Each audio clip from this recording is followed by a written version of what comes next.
تراویح میں دیکھ کر قرآن پاک پڑھنا یا سننا جائز ہے یا نہیں؟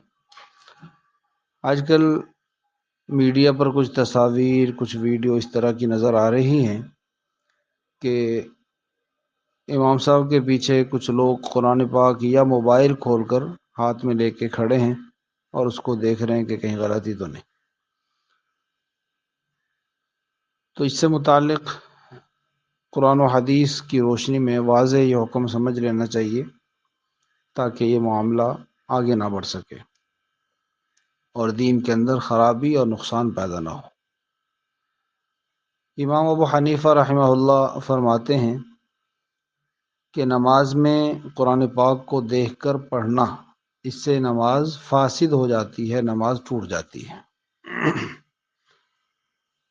اور اگر کوئی آدمی دیکھ کر